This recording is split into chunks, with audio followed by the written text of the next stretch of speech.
story begins in a fantastical world of monsters where points are earned by defeating them. A character named Yu faces a formidable monster whose level remains unidentified. The beast is typically so powerful that it requires 10 players for its defeat. Yet Yu, standing tall at level 1000, doesn't need others to aid him. With an unshakable confidence, he believes he can conquer the boss single-handedly. The monster, growling, readies itself to attack Yu with its ultimate move. Utmost power and activating charging max mode. As the monster unleashes a beam of attack, Yu deflects it, directing it back towards the monster and ultimately killing it. Observing this feat, compliments from bystanders begin to flood in. Unexpectedly, it is revealed that in the real world, Yu is merely a character from a game that Sayu, a 20 years old, is playing while streaming it online.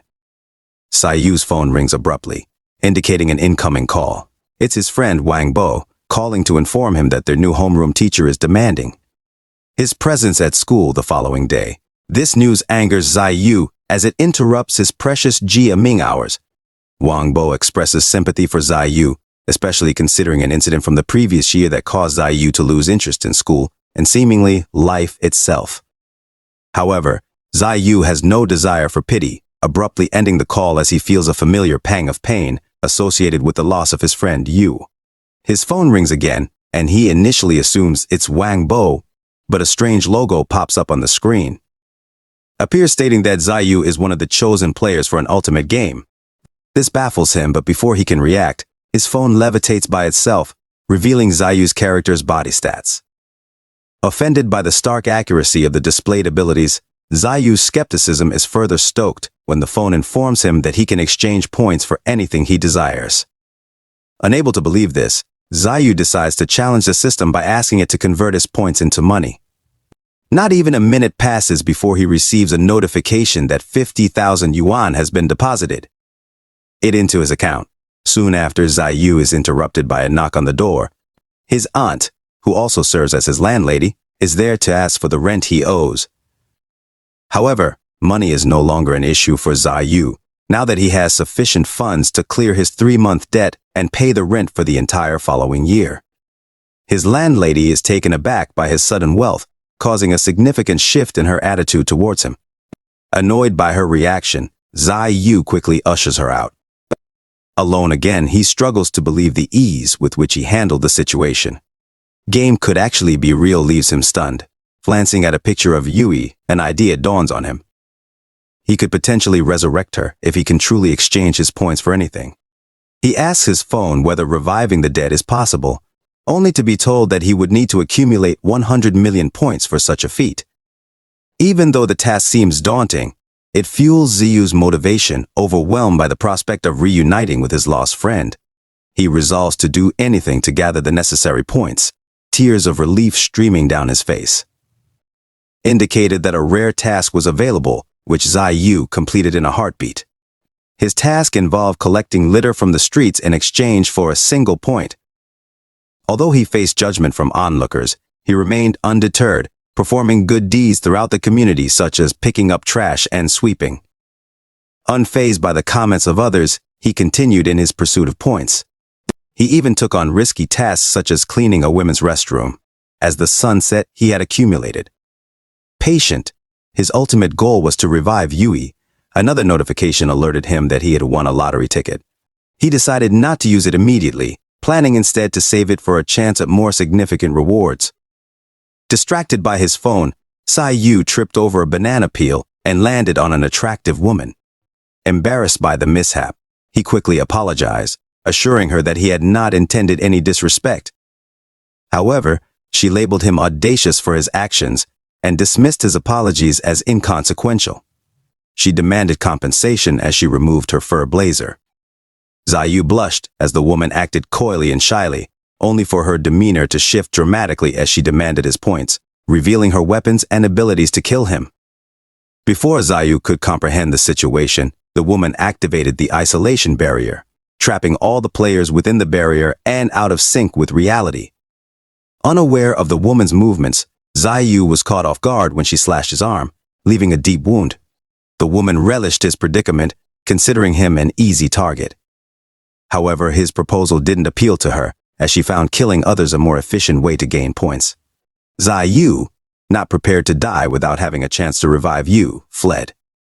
As he stumbled upon a delivery person, he found himself passing right through him. The woman explained the purpose of the isolation barrier, leaving him feeling hopeless and without any potential saviors. Cornered against a building, Yu was left heavily wounded by the woman's successive strikes. She savored the sight of his suffering, but Yu clung on to hope. He remembered his lottery ticket, viewing it as a potential lifeline. Minutes later, the lottery system came to life. The woman held off from delivering a killing blow, curious to see if fortune still favored him. Yu prayed for any kind of help, even a simple healing potion. However, the lottery draw crushed his hopes, displaying a message, "Thank you for participating." The disappointment was so intense that he vomited blood. The woman took delight in his misfortune, laughing as Yu collapsed, accepting his fate. However, to their mutual surprise, the lottery pointer flicked to another option. That granted special equipment. She was left puzzled, having never encountered such an outcome before. The lottery system hung in the air as Yu began to heal gradually. Just as the woman lunged at Yu, intending to strike before he could fully recover, a beam suddenly descended upon him. The woman feels intimidated by whatever Yu might obtain. A blue beam shoots out, and she quickly dodges it. Once the smoke clears, Yu wields a colossal devouring sword, mirroring his game character. She grows angry, finding it a sword with meager stats. But, feeling invincible in his armor, Yu erroneously believes he has won. The woman laughs in derision, leaving him perplexed. She explains that he must have thought this was all about weapons, but in reality it wasn't. The game they're immersed in teams with terrors, which she is eager to unveil to him. Preparing to attack, both the woman and Yu get into their stances. She lunges forward as Yu swings his sword. However, her speed up paces him, and he struggles to keep up. Yu grapples with the unwieldy size and weak stats of his sword while she skillfully dodges his attacks. The woman inflicts injuries on him without his awareness, leveraging one of her unique skills. On her command, the scratches she had left behind explode, severely wounding him. Yet Yu, being a steadfast individual, refuses to give in. With her ultimate strike ready, Yu defensively covers his body with the sword. Although racked with pain and barely mobile, he grips his sword, resolute in his will to fight and survive. Sensing Yu's intense emotions, the sword aligns with his.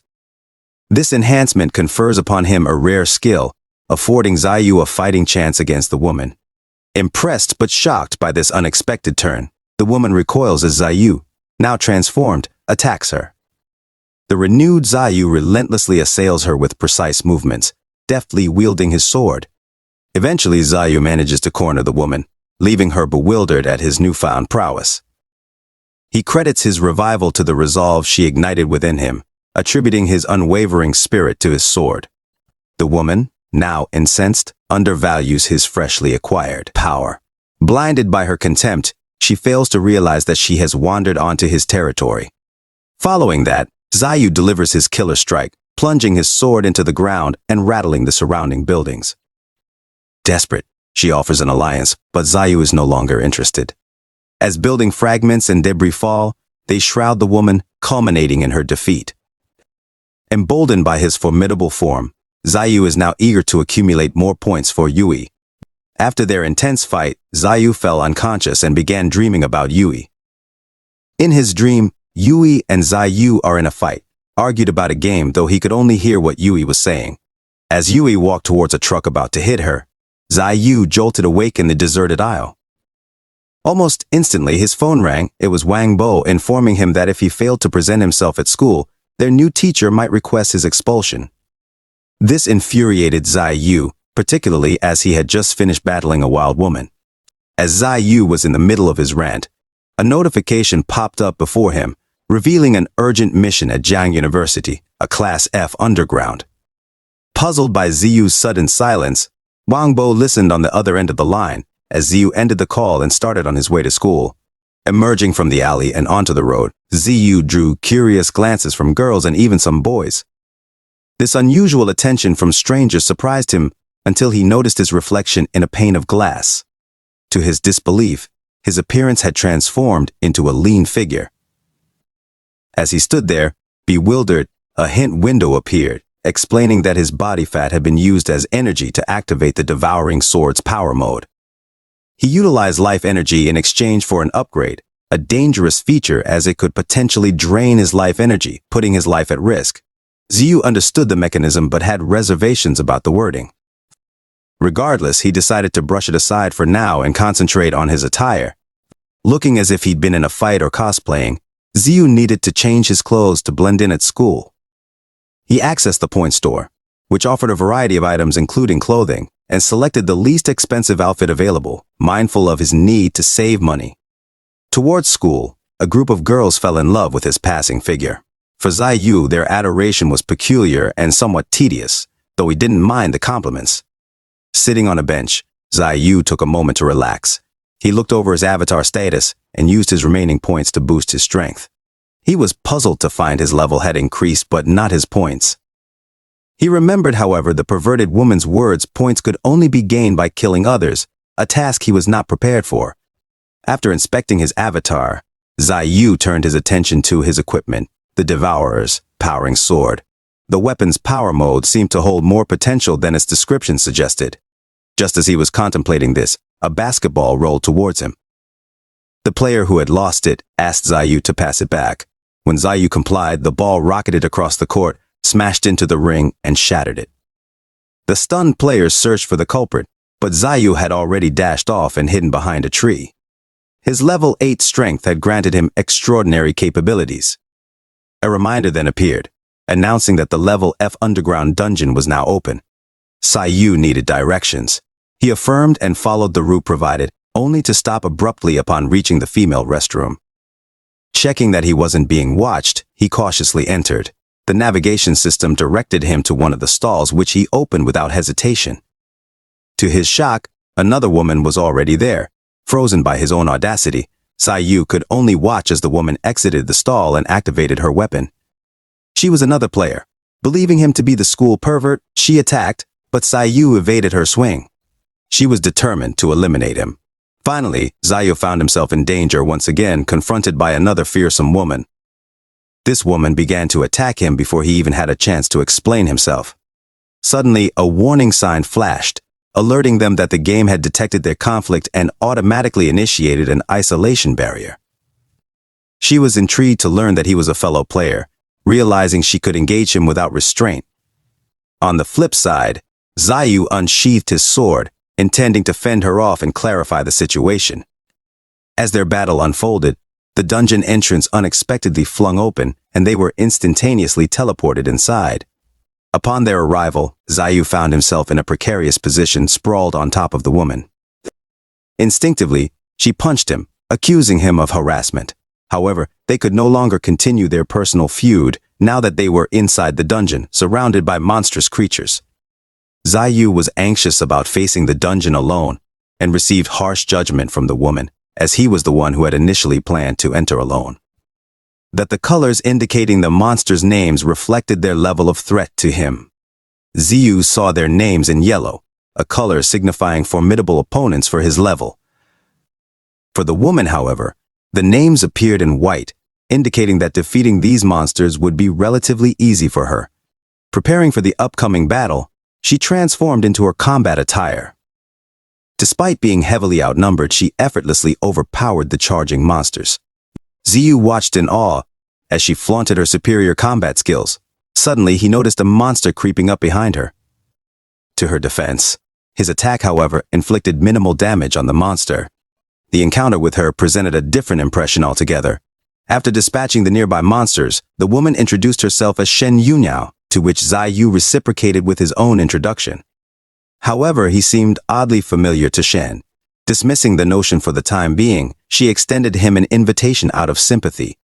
Knowing he wouldn't receive a share of the spoils, Ziyu nonetheless accepted, valuing the experience it would afford him. Subsequently, of the dungeon, Ziyu trailing behind Shen. As Shen Yuniao advanced in level, he too progressed, earning his portion of the points that he invested into his strength. Consequently, he began to see the monster's name in green. indicating his capacity to inflict considerable damage. They reached the boss's entrance where Ziyu noticed an unusual blue creature. Shen informed him that it was merely a harmless scavenger living off the remains of other monsters, thus they should not waste precious time on it. Upon entering the room, they were greeted by the boss, a level 5 poisonous crocodile. Although Ziyu was frightened, Shen assured him she had it under control, urging him to sit back and observe. Launching herself at the beast, she deftly dodged its attacks, slicing it in half. Assured of her victory, she turned her back on the creature. However, the seemingly harmless blue creature swarmed the crocodile's injury, miraculously restoring it. Ziyu hastily alerted Shen, but she dismissed his warning as absurd. She paid for her skepticism when the revived monster lunged at her, inflicting a wound in her abdomen. Was badly hurt and paralyzed by the creature's venomous attack. She couldn't move. The monster was getting ready to attack again, but thankfully, Ziyu was there to save her, taking her far from the creature. The monster seemed too powerful for an F-level dungeon, and based on her experience, dungeons sometimes generate unexpectedly potent monsters. They happened to be in one such dungeon. Despite knowing that, Ziyu remained determined to kill the monster, which surprised her. However, paralyzed and being carried by him, she couldn't do anything. Attention, running far enough to keep Shen Yuniao safe from the onslaught. The monster suddenly stopped, preparing to launch beams towards Ziyu. He covered his body to protect himself from the poisonous beams. Shen Yuniao warned him that the monster was directly behind him. He blocked the attack and the battle continued. His health points slowly diminished with each of the monster's combo attacks, but Ziyu refused to yield. With his HP dangerously low, he finally discerned the pattern in the monster's combos. To fight. This time, however, Ziyu was confident he could defeat the monster. Shen Yuniao wasn't sure how Ziyu knew when to dodge and when to attack. But, much like a standard video game, the monster's limited combo sequences always left an opening for Ziyu to land hits. Ziyu understood the monster's movements and was able to inflict damage, albeit small due to his relatively weak level. 2 hours later, Ziyu was on the brink of defeating the monster when something unexpected occurred. The monster screeched as its HP dropped below 10% and entered self-destruct mode. It sprouted a second head. Ziyu didn't know whether this granted it additional power. The monster roared, leaving Ziyu worried for their safety.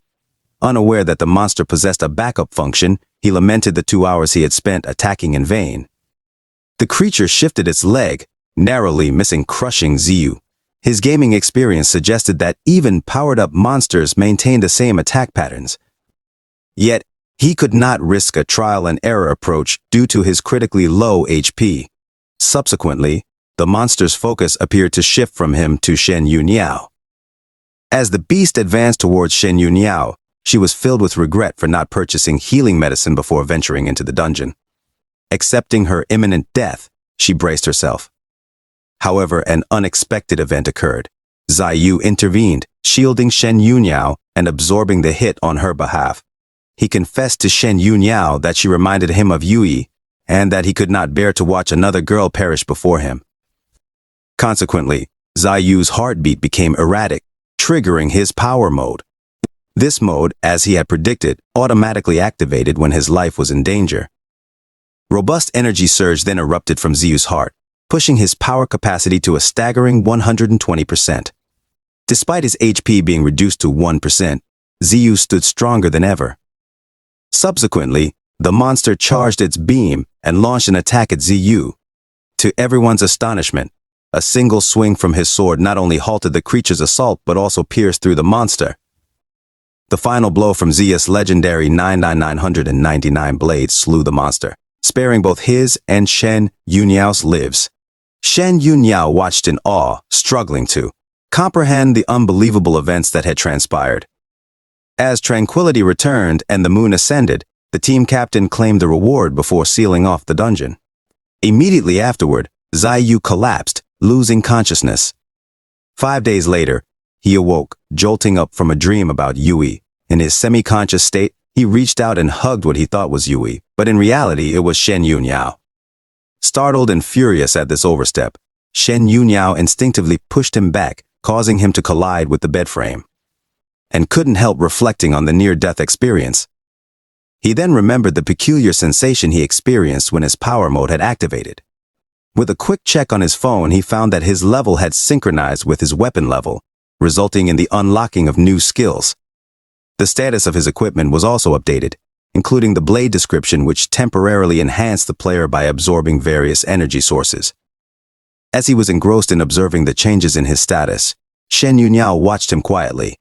Hotel expenses were not a concern since the dungeon rewards amounted to 300 points and a crocodile element. Shen utilized the points to rescue Ziyu, keeping the element crystal for herself. Following her explanation, Ziyu questioned the whereabouts of his clothes, only to discover that Shen Yuniao was the one who had removed them. Shen confirmed this and queried about the attack power of Ziyu's blade. Ziyu hesitated in his response as he wasn't well versed with the blade either, resulting in an unconvincing reply. She knew he was being untruthful, but let it pass given their relationship wasn't particularly close. It prompted Ziyu to recall his past experiences of being hunted, prompting him to ask Shen Yuniao if she had faced similar threats as a newbie. She reacted with alarm, swiftly opening his game interface, which displayed a city map. Coordinates of potential dungeons. However, the game interface concealed a feature unbeknownst to Ziyu. Players could locate each other, a tool often exploited for hunting down others and seizing their points. She expressed her anger at him for leaving his coordinates exposed. Given their extended stay at the hotel, it was likely that other players were on the move to target Ziyu and Shen Yuniao. Her fears were confirmed as perched atop a building, a member of Bloody Moon known as Hawks readied his gun, preparing to assassinate Ziyu from his hotel window. A pair of siblings were also on their trail. The hunters were named Qin Feng, known as the Substitute Coin, and his sister Qin Wu, known as Flowing Blade Shadow Dance. The most formidable among them was the Bloody Moon's leader, Kong Ying, the highest-ranked player among the three, who hunted novices to amass points swiftly. Deadly and powerful enemies surround Ziyu and Shen Yuniao. Given the circumstances, how will they manage to escape? They can't afford to act recklessly, especially since they are aware that Hawks, the sniper, them to make a move. To throw off his enemies, Ziyu disables his coordinates, thus preventing them from tracking him down. As the situation intensifies, Shen Yuniao grows increasingly anxious. During this high-stakes moment, Ziyu poses a question: why do their foes persistently target newbies? Shen Yuniao then proceeds to elucidate. When newbies spawn, they typically undertake simple tasks in dungeons, accruing a large number of points but remaining relatively inexperienced in combat. Upon their death, their points and possessions are left behind, allowing others to seize them. If fortunate, a player could eliminate a newbie who has accumulated more points than themselves. Some, however, kill purely for sport. Consequently, Shen Yuniao is reluctant to become embroiled in the controversy that Ziyu has instigated. After rescuing Ziyu, she deems them square and attempts to depart. However, Ziyu intervenes, presenting a strategic plan that could allow for their safe exit while also reaping profits. Intrigued, Shen Yuniao decides to stay and listen. And Qin Wu realize they can no longer locate the newbie. Qin Wu suggests that they abandon their pursuit, but Qin Feng is adamant about continuing the chase, hoping to acquire more points through the newbie's elimination. Qin Wu, albeit reluctantly, acquiesces to her brother's plan. Unbeknownst to them, the newbie they seek is covertly observing them from the shadows. Utilizing an earpiece, they maintain effective communication and keep each other updated regarding their respective statuses. After verifying Hawk's position in the neighboring building, they set their plan into motion. The newbie, Ziyu, boldly reveals his identity to Qin Feng and Qin Wu. The siblings promptly recognize him and waste no time launching their attack. The initiation of the isolation barrier catches Hawk's attention immediately. Following the activation of the isolation barrier, Ziyu dashes for his life, simultaneously inquiring about Shen Yuniao's status.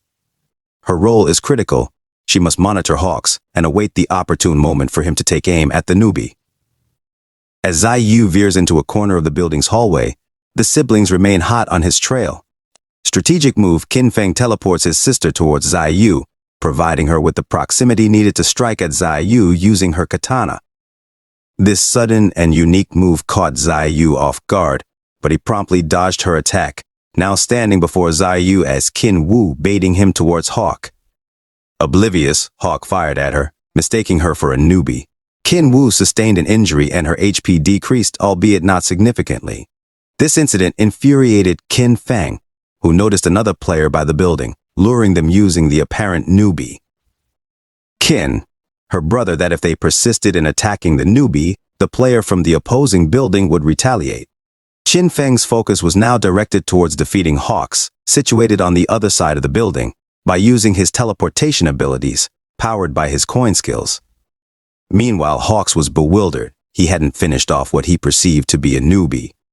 However, Qin Feng's coins didn't go unnoticed, as the siblings managed to teleport right before Hawks' eyes.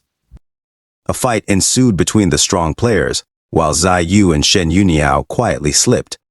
Shen Yuniao playfully asked Zai Yu if he still desired to collect loot. He responded that they shouldn't get involved in their fight. In his mind, he underestimated both players and reasoned that it would be best to retreat and devise a long-term plan to defeat them. Subsequently, Zai Yu pondered a thought and asked Shen Yuniao about the consequences of their potential deaths. Shen Yuniao hushed him as she pulled him away, suspecting an ambush since they hadn't yet left the isolated barrier. A few minutes later, Kang Xing, the leader of the Bloody Moon, chuckled upon seeing the Shen Yuniao sneaking off the barrier, Kang Xing then challenging them to a fight. Shen was anxious about the looming confrontation, aware that they couldn't evade him. As a result, Shen had to prepare and brace herself for battle.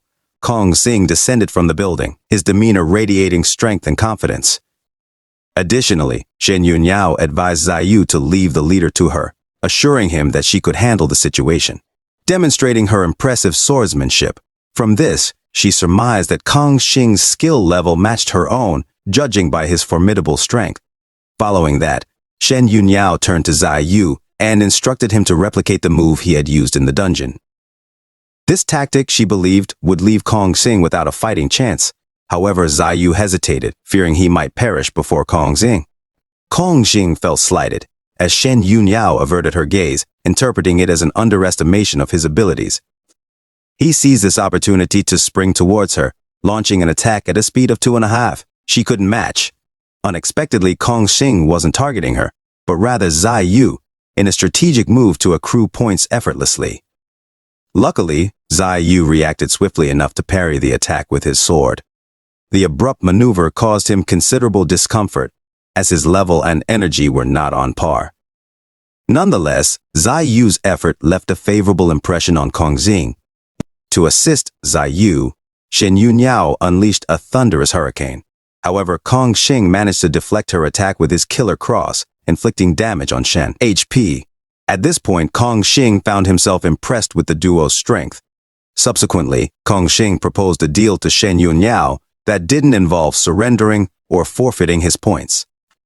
He suggested they team up to defeat the newcomer and share the points at a 60-40 ratio. Additionally, Kang Xing offered Shen Yuniao a chance to join their gang, Blood Moon, with his endorsement. Shen Yuniao fell silent, leaving Zai Yu in surprise. After a pause, Shen Yuniao admitted that the proposal was intriguing, but she had already expended in an attempt to save newcomer Zai Yu.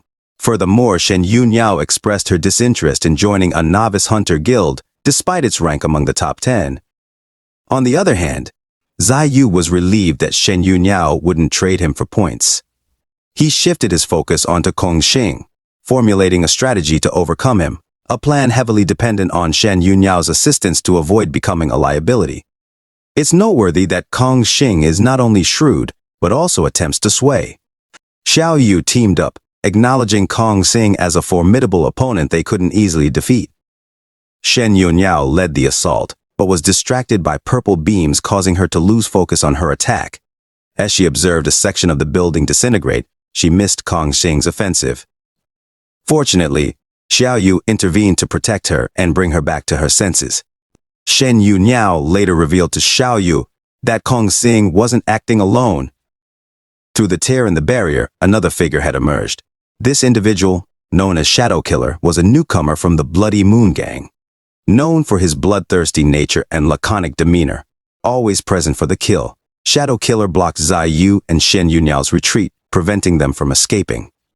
Shen Yuniao harbored doubts about their ability to win a 2v2 confrontation, so their initial strategy had to be eliminating one opponent first. Additionally, they needed to remain cautious around Shadow Killer, given their unfamiliarity with his combat style. Next, Kong Xing initiated a new attack sequence using his instant kill lacerating cuts. Force gradually pushed her towards a dangerous purple beam. Recognizing her peril, Zai Yu intervened, positioning himself between Kong Xing and Shen Yuniao. While Shadow Killer had been passively observing, he became irritated by Zai Yu's interference in their duel. As a response, he ensnared Zai Yu in a shadow bind, immobilizing him on the spot. With Zai Yu incapacitated, Shen Yuniao had to rely solely on herself.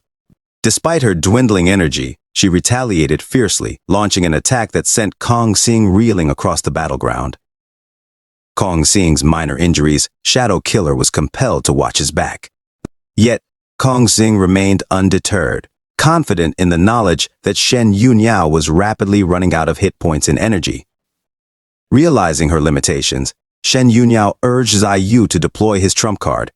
However, he was still hesitant, unwilling to risk his life force. It was in this moment of crisis that Zai Yu discovered an alternative source of power his sword could absorb. Zai Yu requested the F-class monster's energy core to utilize it as life energy. First-class operational skills and awareness. However, his admiration did not alter the fact that he was arrogant with his current power, proclaiming himself to be 100% perfect. Zai Yu countered this by stating that nothing in this world is perfect, there will always be a flaw. In games or in real life, as long as there is a sliver of hope, possibilities are infinite. Nevertheless, Kong Xing was offended by Zai Yu's perspective.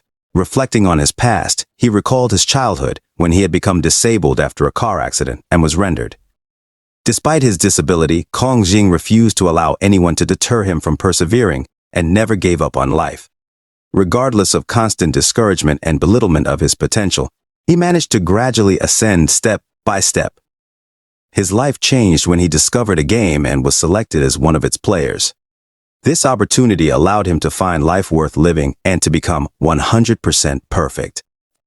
Thus, he harbored no regrets. After his reverie, he lunged at Zai Yu, ready to defeat him once and for all. Yet, Zai Yu was not to be underestimated. The F-class energy core into his sword, allowing it to absorb the energy and level him up. Upon doing so, his power mode was activated automatically, and he was able to match and surpass Kong Xing's strength. Shadow Killer sensed that something was amiss with Zai Yu and knew they had to neutralize him before he reached his full power. This was exactly Kong Xing's intention. Despite Zai Yu's unexpected power, he had no intention of letting him go. Finally, with his sword fully charged, Zai Yu reached the anticipated level of power and evolved. Kong Xing, intending to prove to him that nothing in this world is 100% perfect, their swords clashed, releasing a potent burst of energy around them. Smoke engulfed the area, obscuring Shen Yuniao's and Shadow Killer's view of the two ongoing brawls. As the smoke dissipated, Kong Xing stood tall while Zai Yu was on his knees. Kong Xing was confident he had defeated Zai Yu. However, unbeknownst to him, his attack had left explosive marks that surprised him when they detonated. Kong Xing's body was electrified, then exploded, putting an end to his 100% perfect life. In his past, Zai Yu had acted cautiously, inadvertently causing harm to the person he loved most. Now, given a second chance, he vowed not to waste it, even if it represented a mere 1% opportunity. Following the showdown, Shen Yuniao approached Zai Yu, lightly reprimanding him for using such a powerful move while still recovering.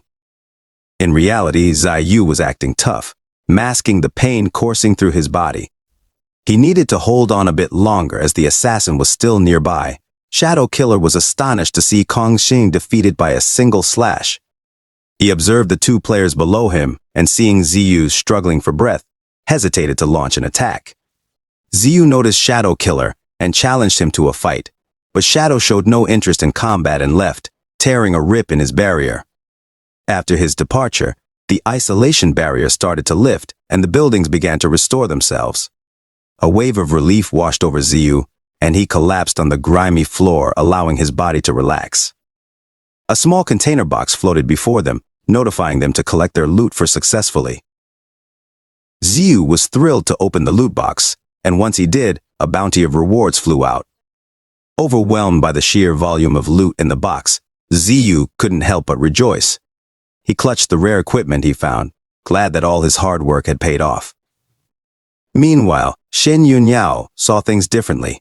Ziyu owed her a substantial number of points, especially for the energy orb he had taken, which was worth 10 times more.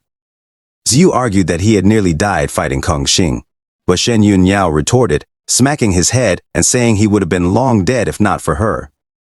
Intervention. After that, Ziyu relinquished all of his points, which left him with almost nothing. With the meager points he still possessed, he augmented his strength, having recognized that hoarding points was futile. Ziyu queried Shen Yunyao about the possibility of purchasing attributes. While they were dividing the loot, Shen Yunyao clarified that a single attribute required 1,000 points, and each subsequent purchase would entail a higher cost. The exorbitant price was prohibitive for a novice like Ziyu.